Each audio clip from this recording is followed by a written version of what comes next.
Steinhauser, will you please convene the Committee on Educational Policy? Thank you, Chair Campbell. Will the Committee on Educational Policy please come to order? The first item on today's agenda is the approval of the minutes from the November 2021 meeting. Is there any objection to the approval of the minutes? Hearing none, the minutes are approved. There are two items on today's discussion agenda. Item number 2 is an action item seeking committee approval of the recommended amendment to Title V regarding the proposed name change for Humboldt State University. The item will be presented by Dr. Sylvia Alva, Executive Vice Chancellor for Academic and Student Affairs, Dr. Tom Jackson, President, Humboldt State University, and Dr. Capps, Provost, Humboldt State University. Please begin, Dr. Alva. Thank you, Chair Steinhauser. Today, we present for you an action item to amend Title V, officially changing the name Humboldt State University to California State Polytechnic University Humboldt, or Cal Poly Humboldt. At our November meeting, we were pleased to present an update and timeline on plans to transform into the California State University's third Polytechnic campus and the first in Northern California. Humboldt State President Tom Jackson Jr. and his team articulated a bold and exciting vision for a dynamic and expanded university designed to keep pace with California's evolving workforce needs and reinvigorate our top industries with diverse talents from throughout the Golden State. Through high demand, hands-on programs grounded in sustainability, the university and its students will generate solutions to our state's most pressing challenges. And through collaborative partnerships and engagement, the campus will draw inspiration from and enrich not only the natural beauty of the North Coast, but the vibrant community that it serves. I would now like to once again introduce President Jackson, who will provide further details. President Jackson. Thank you, Dr. Alva. Provost Jen Capps and I are happy to be back with you in support of the proposed action item to rename and transform Humboldt State University. To briefly revisit our presentation in November, we propose that Cal Poly Humboldt represents a triple threat. A polytechnic university in the northern part of the state will provide California with access to high-demand academic programs while improving education and career opportunities on the North Coast. Graduates from STEM fields and applied sciences, including health and agriculture, are highly sought after, as are graduates with hands-on experience, an education grounded in the liberal arts, and a strong understanding of sustainability. California and the nation are facing a large and growing workforce need. With the CSU's existing polytechnics in high demand, this designation will allow Humboldt State University to provide access to the education that students and employers are seeking. We are ready to meet this challenge and will share additional information today about how our growing partnerships with the larger community position us to welcome and serve a diverse student body as Cal Poly Humboldt. Provost Capps will also provide an update on our planning in anticipation of today's transformative moment for HSU. HSU and the surrounding communities are bound together. In the past, this fact has produced consternation when communication and connection have broken down. To me, this shared fate is rich with possibility and responsibility. Since my arrival, we have built strong relationships on behalf of HSU across the region. The supportive letters we received as part of the self-study process are testament to the broad coalition of external partners already investing in our success as a future polytechnic university. The partnerships we continue to form are strategic. They are designed to improve our students' comfort and sense of belonging off campus, increase community-based learning opportunities for students, grow housing and other resources that students need, and to collaborate on the broader challenges facing the region. Our community relationships are extensive and growing. In the interest of time, I will highlight a few here. We are an active, invested, and founding partner of Equity Arcata. This multi-agency and local business initiative is designed to create a more welcoming and inclusive community for people of color generally, and for our students of color more specifically.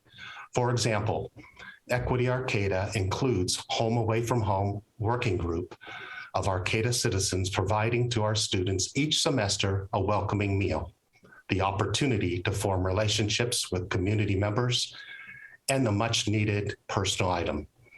The Welcoming Business Working Group of business owners in Arcata is advocating anti-racist practices in the business community and an inclusive commerce experience for our students.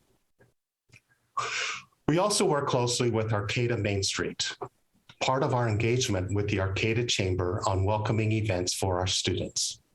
This fall, Arcata Main Street partnered with local businesses to create a green and gold corridor of welcoming messages to HSU students up and down the two main streets in town.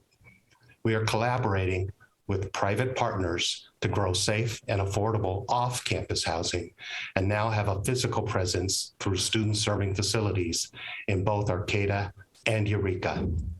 And our police department is collaborating with the City of Arcata Police Department to honor student calls for police reform by creating non-uniform responders, an advisory committee including students, and extensive equity and diversity training for all personnel.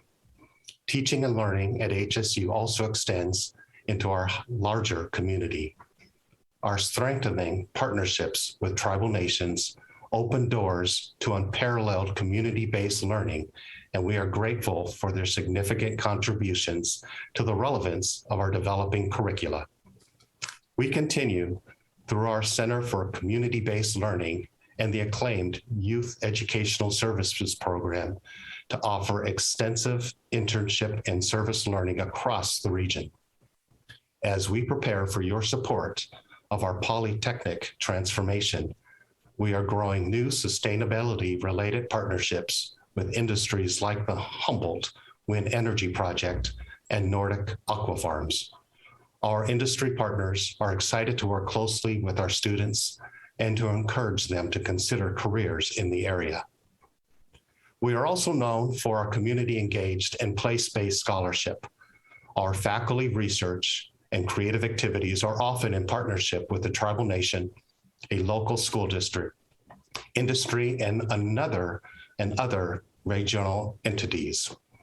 Our faculty and research staff, like those affiliated with the Schatz Energy Research Center, Small Business Development Center, and Arcata Playhouse, are actively engaging communities in collaborative approaches to solving the environmental, social, and economic issues facing us all. These are highlights of the ways we are working closely with the larger community to serve our students. I now ask Provost Capps to provide you with an update on additional aspects of our overall implementation planning and preparation. Provost Capps. Thank you, Dr. Alva and President Jackson. In anticipation of your affirmative action today, our campus is laser focused on planning to implement our proposal and honor the state's unprecedented special investment of $458 million. As we shared with you in November, our proposal emerged from an extensive self-study, generating thousands of pages of information and analysis. The self-study involved hundreds of stakeholders, and the resulting proposal is truly representative of us as a diverse community and as a Hispanic serving institution. We are proud of our inclusive process and the broad buy-in that resulted. We are deploying the same collaborative approach in our implementation planning.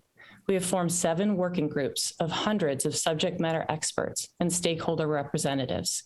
These groups are organized around key task areas, as you see displayed on the screen.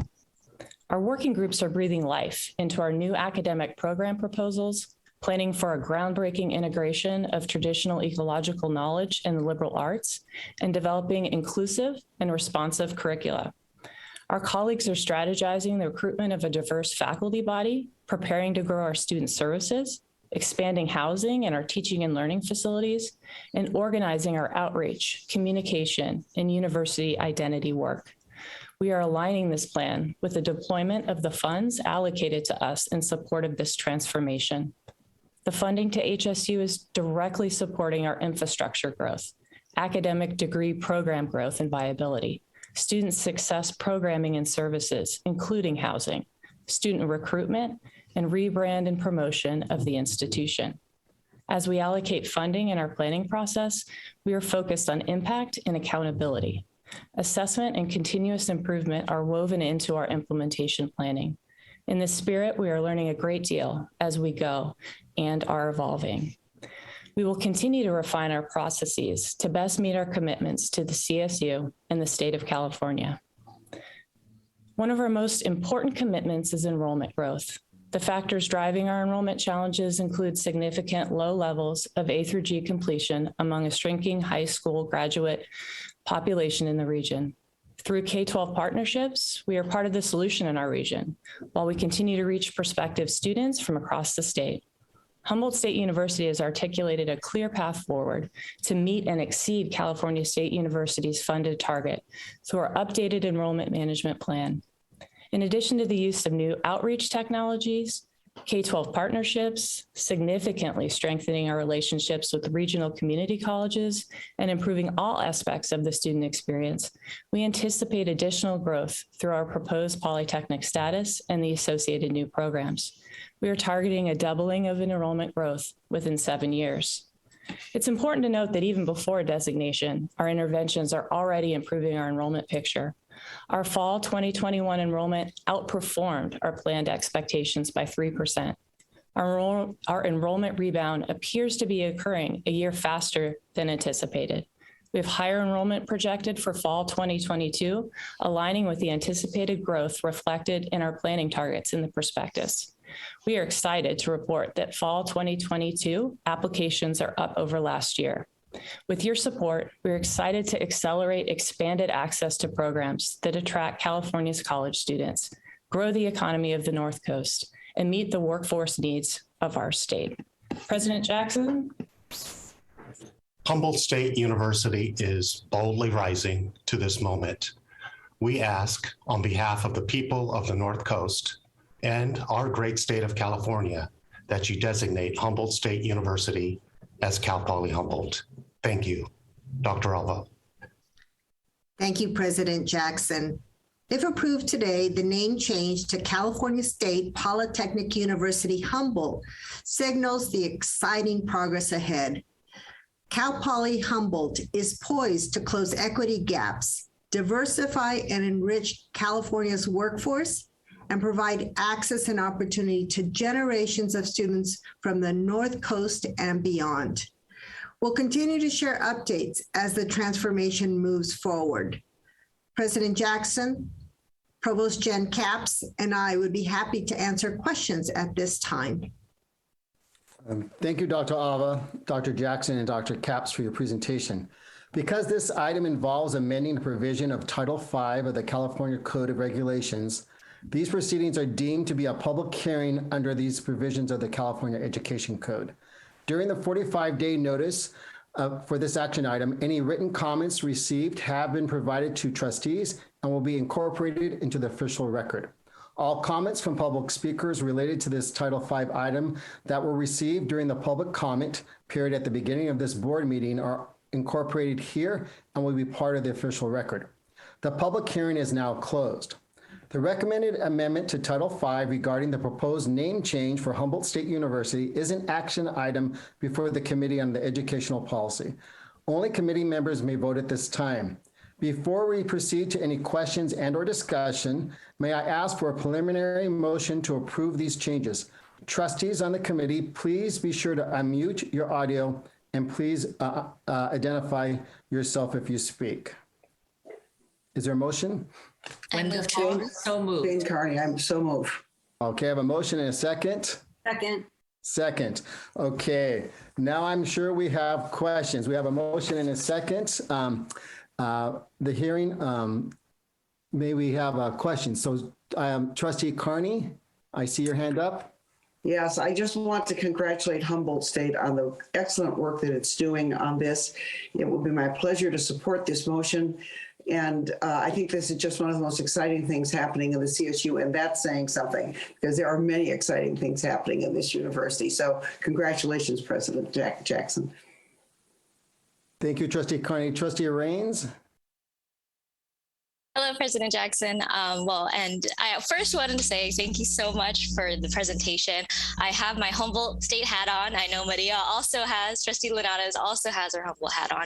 And I wanted to say thank you for your active collaboration with the community.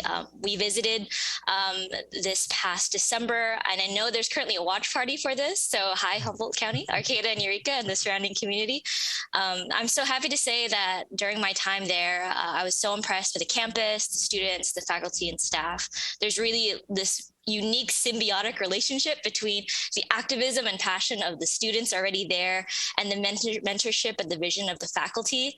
The students, especially their unique and competitive environmental majors, love it. I know firsthand because I drove from San Francisco Airport all the way up to Humboldt County, and I actually carpooled with a wildlife sciences major. And after our meeting with our Acadia city manager and the Eureka mayor, I know that the community had their full support with the growth of this diamond in the north. So President Jackson, Humboldt students, faculty, staff, and the county, you have my full support, and go Cal Poly Humboldt. And thank you, Trustee Rains, for wearing the swag. Trustee Simon. I'm a little jealous that I didn't get it together to get a hat. Trustee Reyes is literally the most spirited trustee. Well, I think both of our student trustees are always a little bit ahead in showing their school spirit. President Jackson, I have been looking and watching the social media from Humboldt students and the community. There is so much love for the university in this moment, and particularly your deep commitment to creating a university in a community that is welcoming, that is rigorous, but that is also on notice. To ensure that we're bringing and will consistently bring the CSU ethic and value to that community. You bring so much excitement, and Cal Poly Humboldt, like it is this is a transformational moment in the CSU and the educational sort of present and past of California. So congratulations to your staff, congratulations to the students and to the alumni, because from this day forward, I do deeply believe that the alumni, the campus community, your new leadership, it's setting a new stage, a new lexicon for what Cal Poly Humboldt will be in the future. We're so excited for you. Thank you. I don't see any other hands.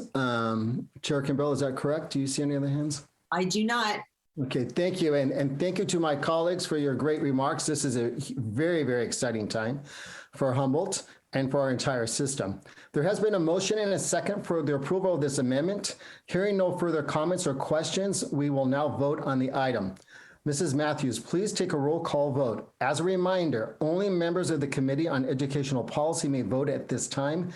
Again, trustees, please unmute your audio for the roll call. Thank you. Trustee Steinhauser. Yes. Trustee Sebelius. Yes. Trustee Adamson. Excitingly, yes. Trustee Arambula. Yes. Trustee Carney. Yes. Trustee Clark. Enthusiastic, yes. Trustee Fagan. Yes. Trustee Furstenberg. Yes. Trustee Fong. Wholeheartedly, yes. Trustee Lopez. Another enthusiastic, wholehearted yes. Trustee Reyes. Go Jax, yes. Trustee Rodriguez. Absolutely, yes. Chair Kimball. Yes. Chancellor Castro. Yes. Trustee Steinhauser, the motion unanimously passes. Thank you. As we've heard, the motion is approved, and Dr. Jackson and Dr. Capps and the entire Humboldt State family, congratulations on this exciting opportunity. So item 3 of the discussion agenda is an information item regarding recommended amendment to Title V regarding the discontinuation of standardized examinations for first-year admission. This item will be presented by Dr. Alva and Dr. Gromo.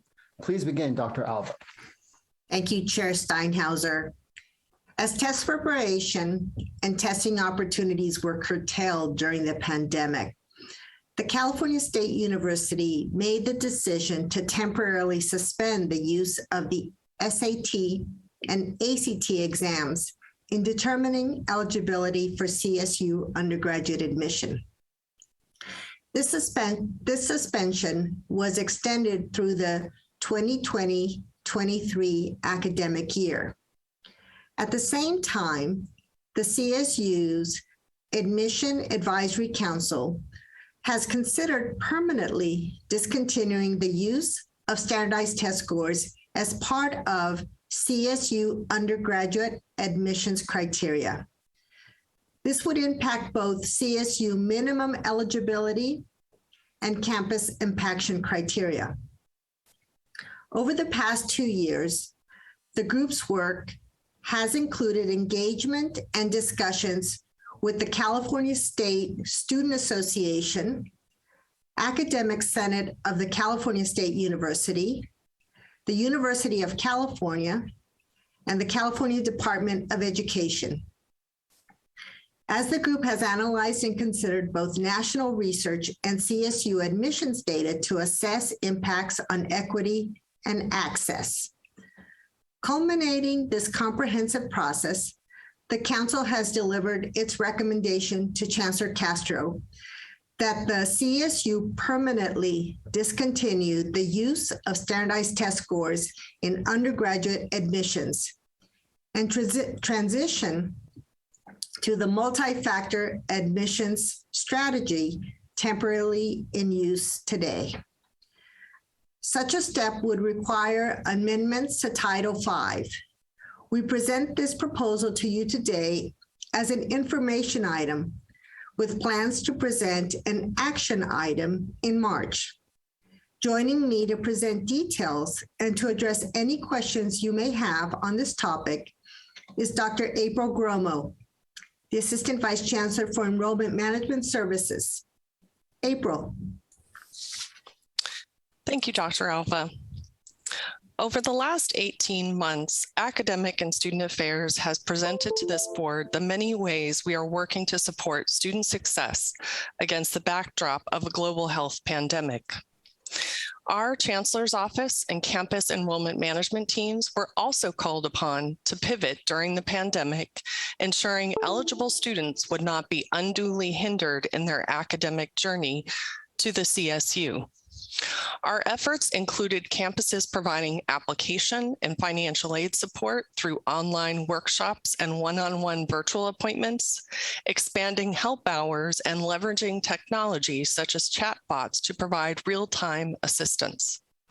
And as test centers closed due to COVID-19 concerns, the CSU also temporarily suspended the use of SAT and ACT test scores in undergraduate admission criteria. In lieu of standardized tests, the CSU established temporary criteria for both minimum admission eligibility as well as campus eligibility for impacted programs and campuses. In the context of admissions, impaction occurs when an undergraduate major, program, or campus receives applications from more eligible applicants than can be accommodated given the resources of a program or campus. This temporary criteria is now in place through the 22-23 academic year. I'd like to take a moment to provide an overview of what historically constitutes minimum eligibility for undergraduate admissions. As currently enshrined in Title V of the California Administrative Code, CSU admissions criteria requires a student to be a high school graduate or equivalent and complete a set of 15 A through G college preparatory courses with a grade of a C or better. The criteria also calls for meeting an eligibility index based on a weighted formula determined by the student's grade point average and test score on either the SAT or ACT examination. Additional information on the eligibility index can be found in the written agenda item. In response to the pandemic, the test score component was temporarily eliminated from the CSU minimum eligibility criteria. Under the temporary change, the qualifying GPA was modified so that an applicant would be eligible for CSU admission by earning at least a 2.5 GPA, equivalent to a C+. Any resident earning a GPA between 2.0 and 2.49 would be considered for admission with supplemental factors by a majority of campuses. Non-California residents have a higher GPA standard, and impacted campuses and programs might require a higher GPA minimum for all applicants. System-wide, the CSU is leveraging the use of a multi-factor admission score to help identify additional factors that contribute to a more comprehensive view of applicants.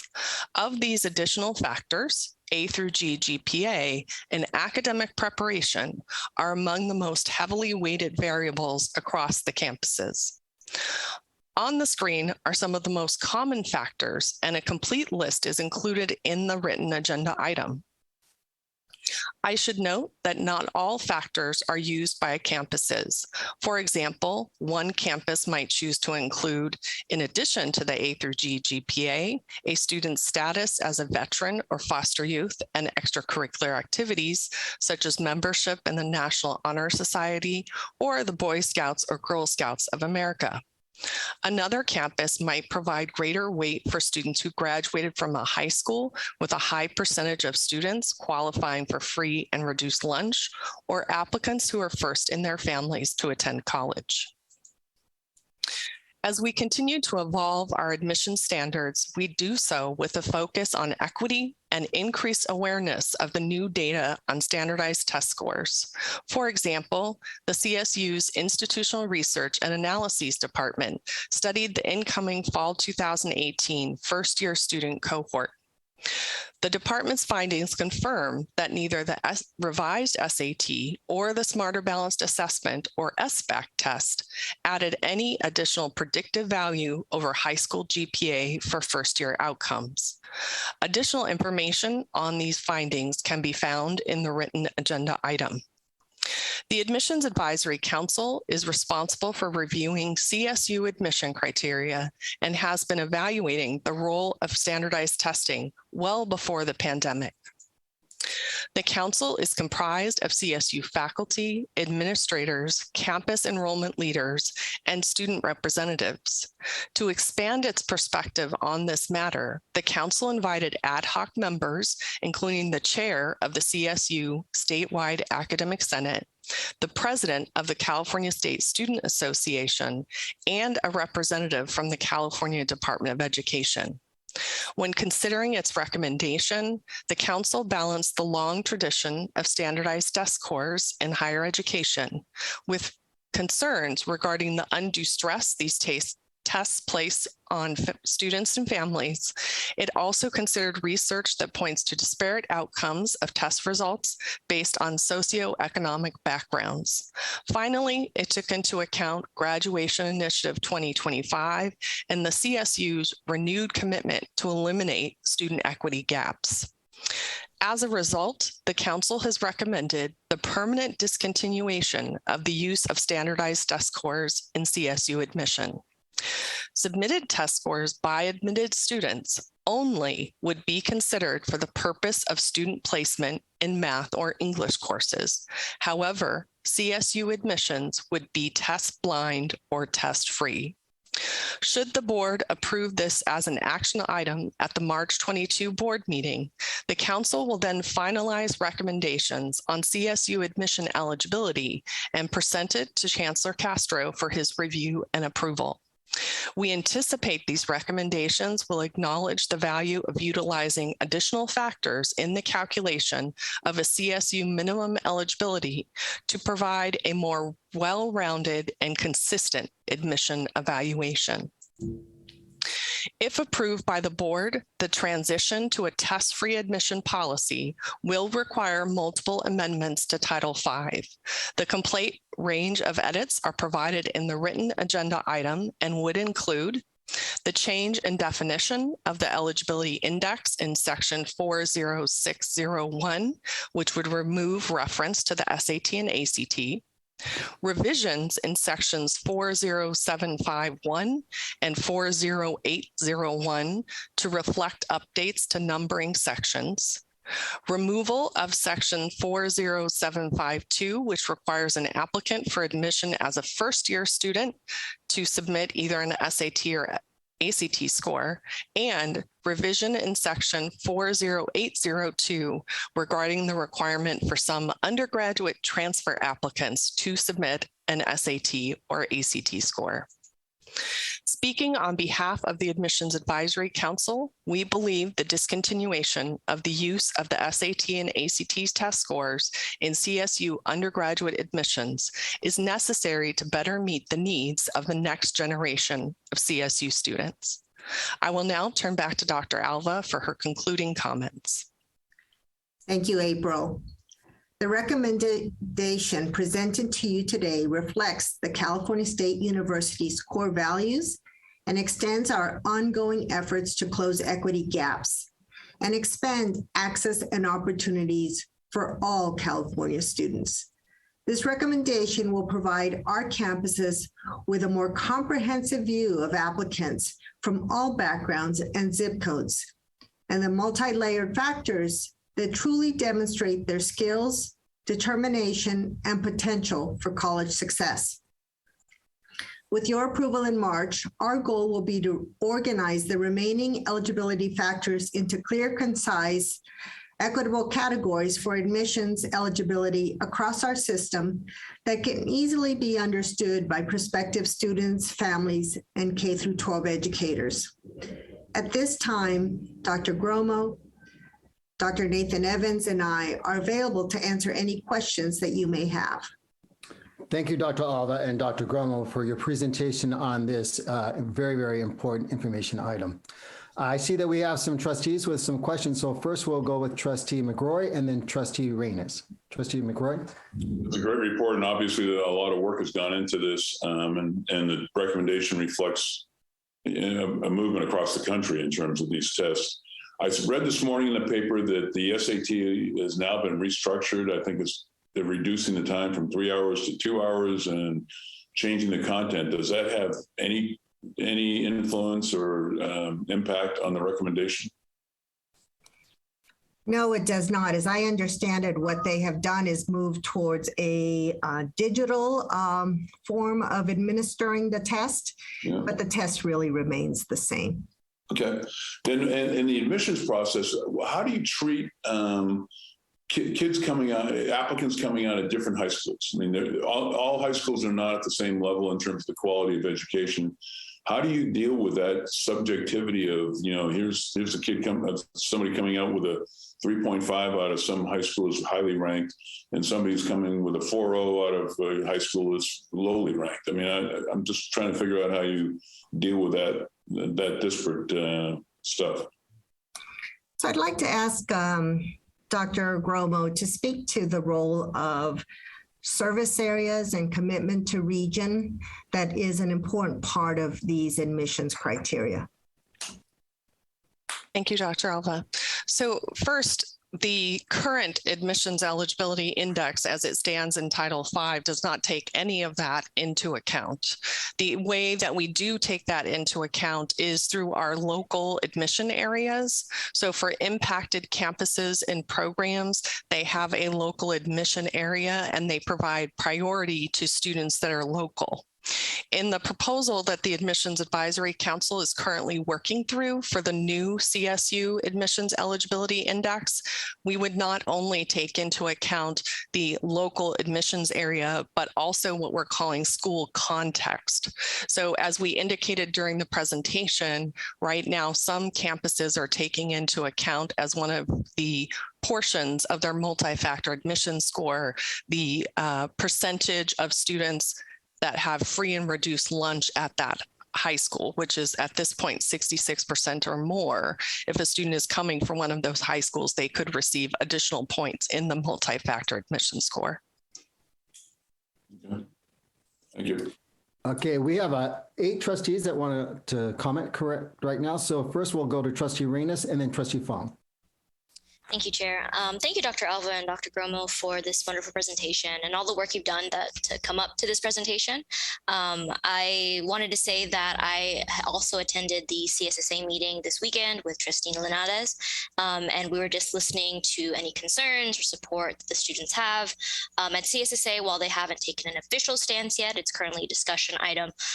They were generally supportive, but I wanted to elevate and ask for one of their concerns that they brought up in the meeting.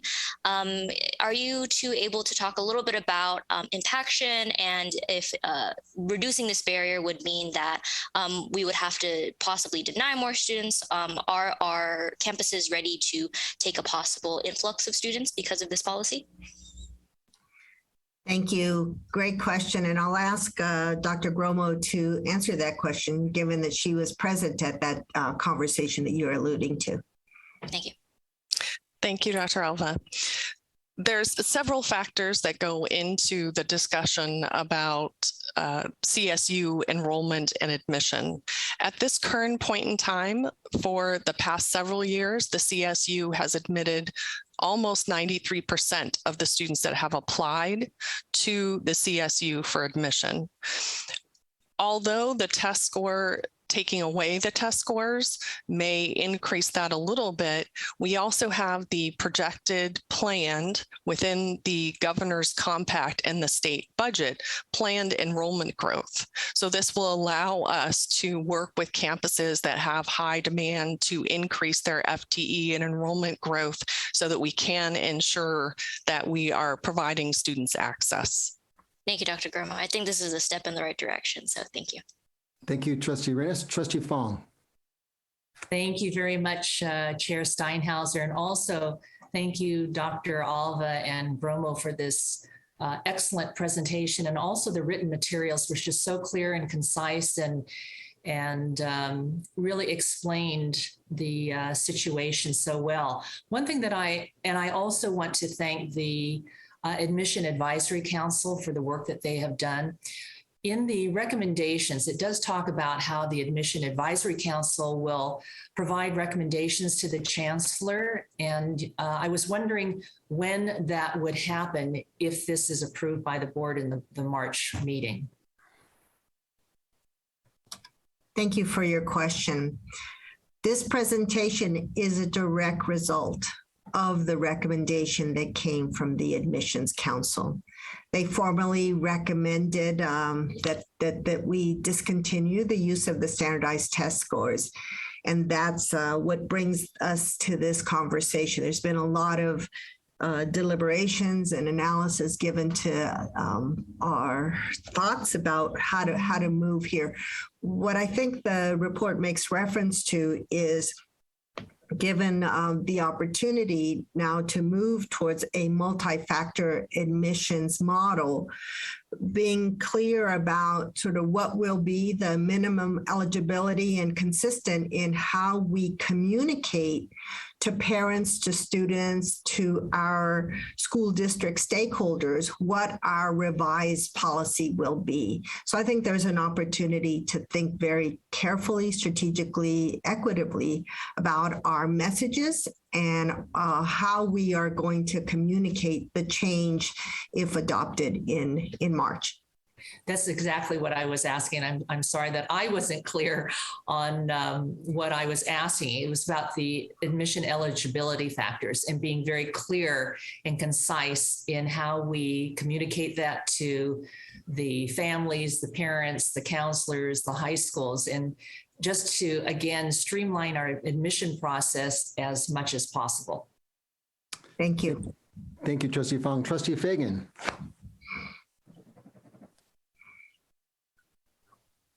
Two quick things.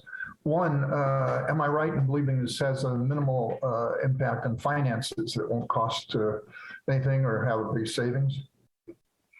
There's no resource implications to this. Perhaps to the parents who have historically been sending their kids to the college prep classes and purchasing weekend intensive tutorials to sit for these tests, they will see the savings, but to the CSU, there will be no financial impact.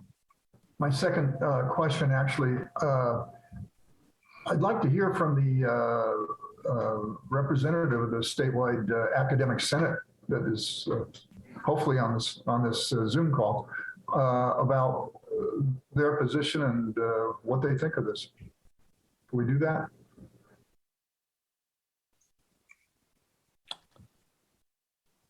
Dr. Alva, is that person available? I think the reference is to Chair Collins, and I don't see him on the call. He just got a message that he's not in the meeting. Right. So we'll follow up, Trustee Fagan, with Chair Collins. Okay, I do attend every academic senate meeting, so if you want me to speak to it, I could. Yes, Romy, could you fill in for us? Yes, the faculty is actually in support of the elimination of the SAT and ACT tests. Okay. Thank you, Romy. Trustee Carney? Thank you. I have two questions relating to whether or not there's any optional consideration of SAT or ACT scores. I assume this was discussed by the advisory council, so I'd be very interested in knowing what the discussion was about that. And I also am wondering whether there is any opportunity for any campuses to consider an SAT or an ACT score. Thank you. Good question. I'll let Dr. Gromo answer that question. Again, she was very active in all of those deliberations and meetings with the advisory committee. Thank you, Dr. Alva. Thank you, Trustee Carney, for your question. So two things.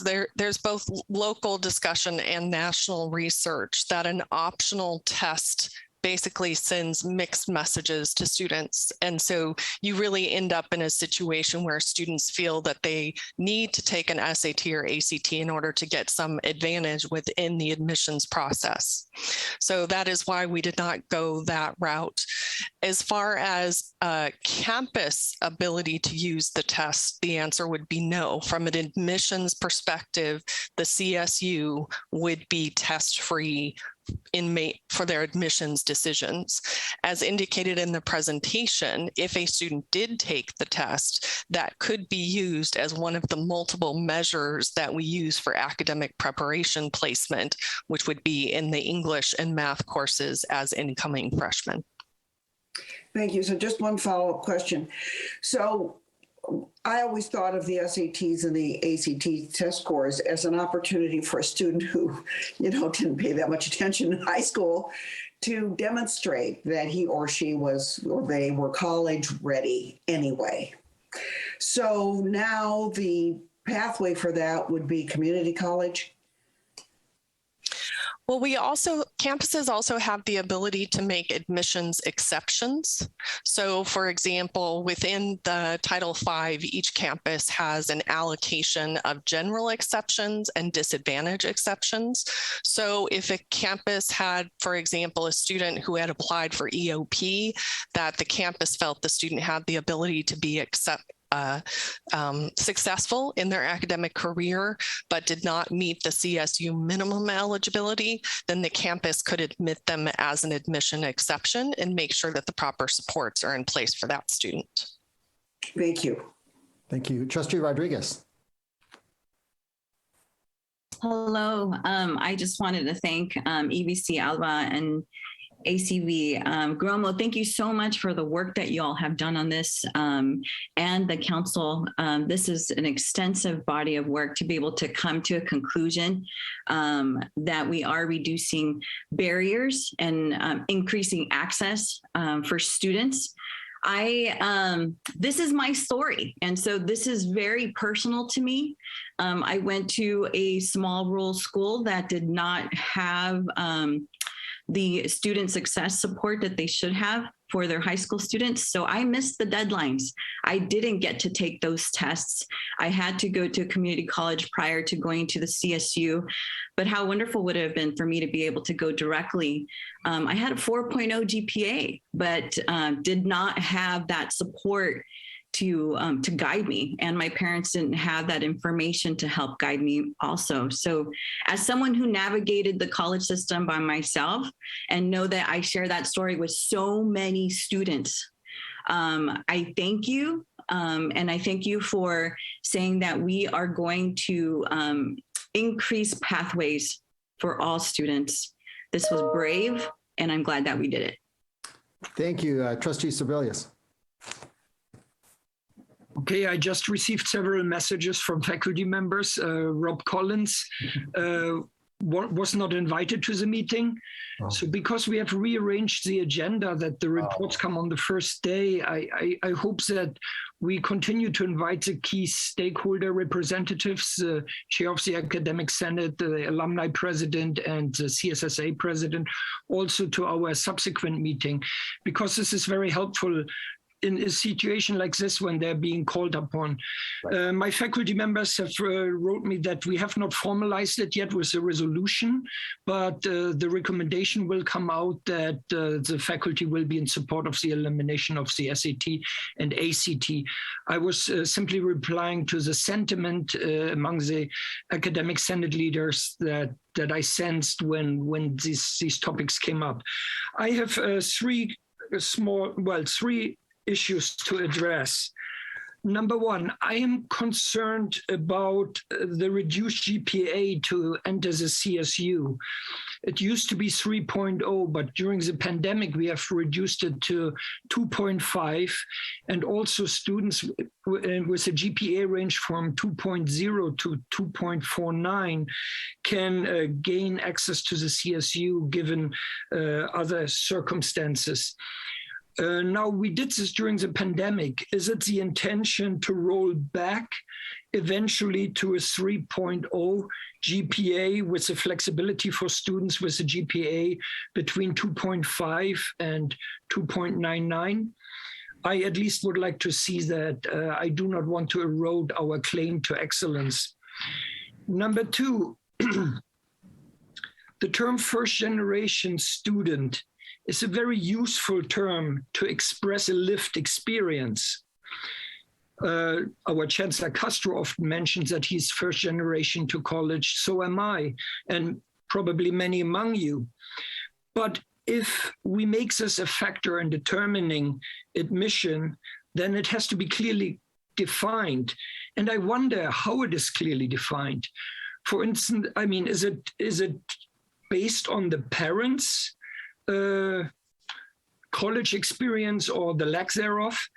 And then what if the children don't grow up with their parents? I grew up with my grandma, so it wouldn't make a difference if a distant father in Persia has a university degree or not. It could also be the other way around, that the parents do not have a university degree, but the people who raise the student have and can actually be of great help. And of course, you know, you have issues with step parents, right? How do we actually define first generation? And then the second part is how do we verify it? Would we accept the self-declaration of the students that they are first generation to college? And if not, do we even have the methods and the rights to verify it? Can we look into, you know, the educational CVs of their parents or of their guardians? So I wonder whether we do not have to be more specific when we make first generation student and admission criteria. And lastly, the response of whether this will generate additional costs to the CSU by Trustee Fagan. The answer was no, but I'm not so sure that is correct, because I think in admission and records, there will be a lot more work to be done if we do not merely go by a simple formula that multiplies the GPA by a certain factor of the SAT and ACT test.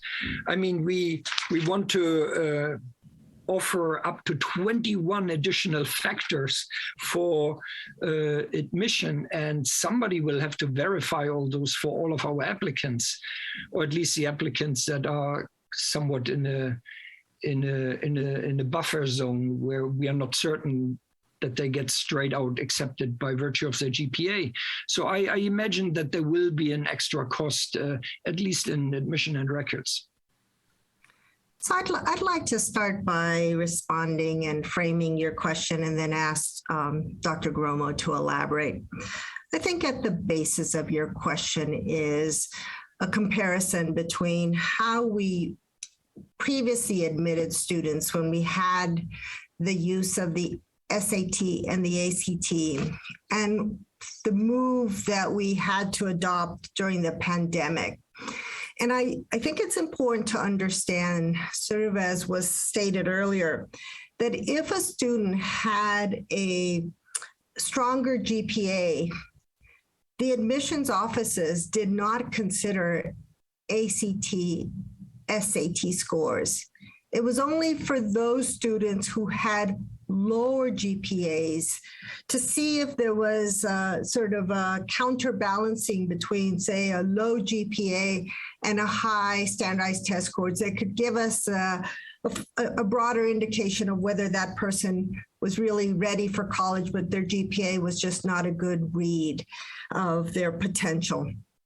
When we moved away from the use of the SAT and ACT due to the pandemic, that there needed to be an adjustment of that threshold temporarily, and then what then got added were those multiple factors, of which first generation is one of many that could potentially be considered. I think it's important to underscore that every criteria that's available for the multi-factor admissions process, that all of it is in the application itself. We're not asking students to submit additional data. It's all part of their application to the CSU. And so the admissions officers would be pulling existing data and aligning it in accordance with a multi-factor admissions strategy. But I'll let Dr. Gromo elaborate on your question and also test my own knowledge of, confirm or test, verify my own knowledge of how in fact admissions decisions occur and would occur then in a multi-factor model. So prior to the pandemic, just to address your GPA question first, we did allow students with a 2.0 GPA or higher to apply for admission. The eligibility index took the GPA plus the SAT or ACT score. So a student with a 2.0 GPA did have to get a really high SAT score in order to meet the eligibility index. The 3.0 threshold that you have referred to was the threshold for California residents not to have to submit an SAT or ACT test score. That did not mean that students with a lower GPA were not eligible for admission. But in the context of impaction, campuses needed those SAT and ACT test scores in order to determine the student's eligibility index and determine determine who would be admitted. So prior to the pandemic, about 98% of our freshman applicants actually submitted an SAT, ACT score because of the need for impacted campuses to calculate an eligibility index.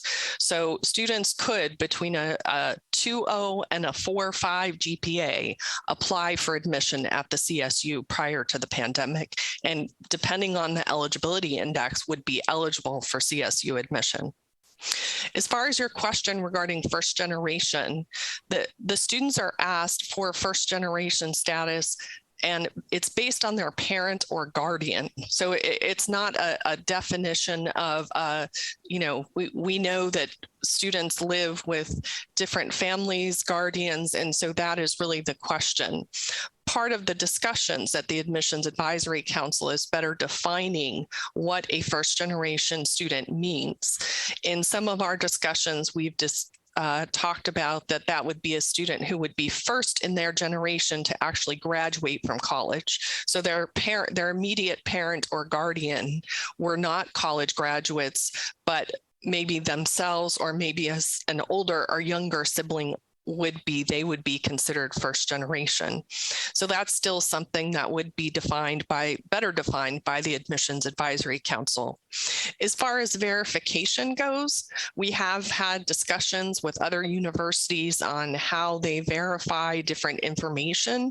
So there may be a possibility of us doing kind of a review across information that students have submitted, but I can tell you from firsthand experience, both counselors and students and parents are very stressed out about making sure that they provide accurate information on the application, because they do understand that that is what is used for our admissions decisions. And lastly, to address the cost piece, one of the reasons that we've gone to a multi-factor admission score is to keep it kind of quantitative in nature, but expand the variables that we're looking at so we can receive a more comprehensive review of the student. One of the advantages that the CSU has is that all of our campuses, or 22 of our campuses, and soon to be all 23, use the same student information system. So academic and student affairs work centrally with the Common Management Services Group and ITS, and actually delivered a modification to the campuses to be able to calculate these multi-factor admission scores. So just like the eligibility index could be calculated, their multi-factor admission score based on the campus factors can also be calculated in an automated fashion. And then the campuses would be doing what they do today or prior to the pandemic, which is double checking to make sure that all of that information is accurate before they notify students of admissions decisions. Thank you very much. I appreciate your comprehensive and detailed response. Thank you. Trustee Lopez. Thank you. I'm listening to this discussion. I'm struck by the silver linings in the pandemic. You know, the online debate is put to rest. We can do online instruction, and there are lots of lessons to be learned from that. And here's another example of the pandemic forced us to do away with testing that, has no predictive value in terms of student success. And that you can now definitely say. And for me, that's important. Like Yami, as an immigrant to this country, I wasn't prepared for this testing business as a junior in high school and didn't know how to get into college, really. I'm always amazed I've made it this far, to be honest. So that's really a great thing. The last question Romy asked and the excellent answers that April Gromo gave just really led me to think of a comment, because my questions have been answered, but I did want to make this comment. I think it's really important that we stay on top of understanding, documenting the challenges of this implementation and the progression and outcomes of something like this. This is not without opposition. There are people who would like it to remain the way it was. And there will be people who will want to argue that this is actually reducing the quality of the institution. And so I hope, Vice Chancellor Alba and everybody, that we really document well and prepare ourselves all the way down the line to respond to those who would argue otherwise. And at the same time, that we do this with a clear eye, that where there are challenges and where things are not working exactly as we anticipated, that we have enough information and that we know that, and we can pivot and we can acknowledge that change is needed and do whatever we need to do that. This has been such a thoughtful process. I'm confident that that's what you will do, but I just wanted to make that explicit. This will not be without opposition, and it will not be the smooth ride that we seem to be having in this meeting. But thank you all. I think this is terrific. I'm really delighted by your moves here. Thank you. Thank you so much. Trustee Arambula. I heard you start with Dr. Arambula. I'll take it, Chris. I haven't earned it. Dr. Alva, Dr. Gromo, to the Admissions Advisory Council, I just want to echo my deep, deep thanks for the hard work tackling what is such an important issue. And really the data that you help provide us that mirrors so much of what I've seen over the years working in K-12 education. I don't have a question as much as just a deep plea to our colleagues as we continue to think about this and then vote in March. This issue of SAT and ACT testing has overwhelmed students and families for a long time. Having taught in and then been a principal in low-income high schools, we end up spending a fair amount of time trying to overcome and account for what is such a challenging process, and to see that it has little to no predictive power and that a GPA alone actually has better predictive power makes it so abundantly clear to me that if we can clear this off of the plates of young people and their families who are already going through such stressful times right now, and even before the pandemic were, it feels so important to do this because it's in the right interest of our communities. It can free up our K-12 system to focus more on truly coaching and supporting in the ways that matter, rather than on coaching on how to get to a test, how to pay for the test, how to prepare for a test that isn't actually helping us as a CSU system. So I am enthusiastically in support of this, and just want to mention, I'm also deeply enthusiastically supportive of us getting as clear as possible. And so I love that this won't be optional either. I think in doing this, declaring that we are not accepting SAT and ACT scores for the purposes of admissions is a critical thing. Otherwise, it just becomes an option that anyone who can begins to do, and that leads to inequities. So thank you again to everyone who's put this forward. And I'm very excited for this to come back in March and to be a strong supporter from the seat on the board. Thank you. Thank you. Trustee Clark. Thank you, Mr. Chair. First a request, and that is, a comment. I really sincerely want to thank you for this highly informative, deeply thoughtful discussion. And along that line, could the questions that have been posed by trustees and the responses be captured and put into the final report that we're going to see in March? I think that would be helpful in terms of people who are reading the final analysis, and let the community know some of the deep analysis that's gone into this. And I want to expand on what Trustee Lopez commented on. Would you please state clearly what we should say to members of the community, excuse me, who would argue that we're watering down the admission requirements, particularly in the areas of the hard sciences and mathematics? What would you have What would you have us say? Thank you. Thank you for a really important question.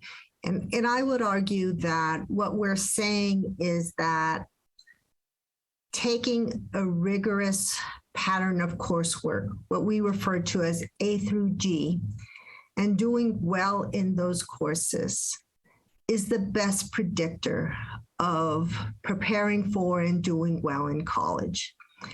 And so it really is about then looking at the strongest predictors and then rounding out our definitions and constructs of talent and motivation and context to ensure that we stay closely aligned with our core values in the CSU for access, opportunity, and inclusive excellence. Thank you. Thank you. And Chair Campbell. So I want to begin by adding my voice to the choir of thanks for this report. I'm absolutely in agreement with our policy change. And I also want to thank Sylvia Alba and ABC Gromo for really clarifying a lot of the mysteries of our admissions policy. Having been on the board for years, this was excellent. I wasn't aware of a lot of the factors that we used.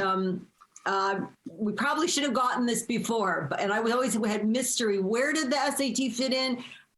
You did a great job today, and I'm fully in support of our change, or the proposed change. Thank you. Thank you, Chair Campbell. And Chair Campbell, I'm going to take a little liberty as a chair here and speak for about 2 minutes. As you know, sorry, Chris, I just wanted to note that Chair Collins is in the meeting now. Oh, I'm sorry. Perhaps if he could respond as absolutely. And then we want to hear what you have to say, of course. Chair Collins, please speak. Good morning, everyone, and thank you for the invitation to speak on this matter. Please know, and this was made to the LA Times and has been part of my common discussion with faculty, that the faculty concerns were engaged through 4 different lenses. The first was that of STEM. The second is that of arts, humanities, and social sciences. The third is what competencies faculty desire from students coming from K through 12. And then the fourth and most important, and thank you, EVC Alba, for bringing it up, is how do we maintain our desire to ensure access while at the same time getting rid of the disparities that we see in SAT, ACT access. And so what we came up with as members of this wonderful council, and I should mention that this consists of our immediate past APEP chairs, or Academic Preparation and Education Program Chair, Sue Hall from Sac State, our current chair, Dr. Rick Ford from Chico State, who is a mathematics professor, immediate past Chair Hall is in engineering, and myself, who's wedded to arts, humanities, and social sciences. We all realize that in many cases, the disparities in terms of access outweigh the benefits of the SAT, ACT.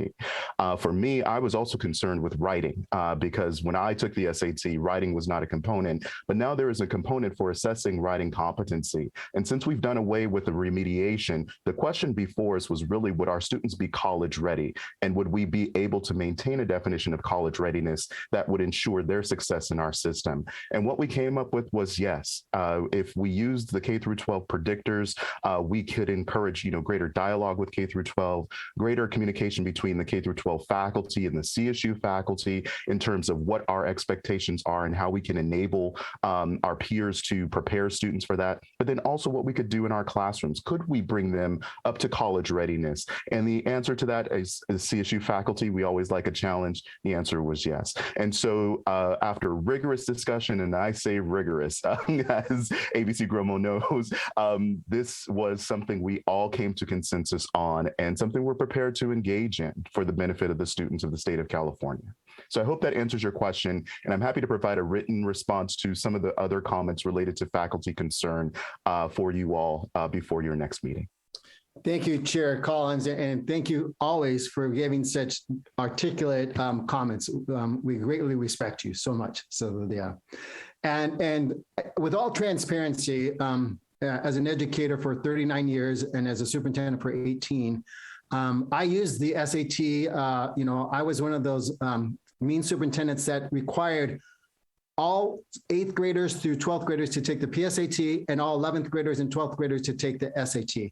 And the reason for that was to prepare our young people for college and career and to take away any inequities that there were out there. Because as we've heard from our colleagues, from Trustee Rodriguez and others, many systems didn't do this. So it was my responsibility to take down all those walls of inequity.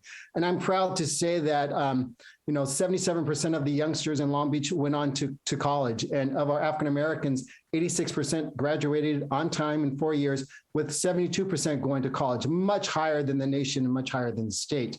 Having said that, I also know that with 1,100 districts, there are tons of inequities. There are tons of problems, and not everybody did it the Long Beach way. And I'm proud of what we did. And having seen this, the one thing that we know that's constant in education is change. And as Trustee Lopez has said, the pandemic has really shown us what we can do where people said we couldn't, online, all these things. So I'm very supportive of this opportunity. I think it's going to help us do some things differently. One of them, as we've heard, is communication to our K-12 partners, to our parents, to our counselors. Dr. Alva and her team, I know, are well positioned under the direction of our Chancellor Castro to do this. So yes, we will have opposition. And yes, there's always people that want changes hard. As educators, sometimes they have the hardest time with change. But I think we will see unbelievable data in the positive sense as we roll this out in the coming years. So again, I want to thank the team for an outstanding job. They have kept the subcommittee on the policy, educational policy committee abreast of what's happening. And I just want to thank all my colleagues for your unbelievable, thoughtful comments, because I know we're all here for our youngsters and we want every student to choose whatever their path happens to be. So thank you so much. And Chair Campbell, this concludes our committee. Thank you, Trustee Steinhauser. Trustee McGrory, will you please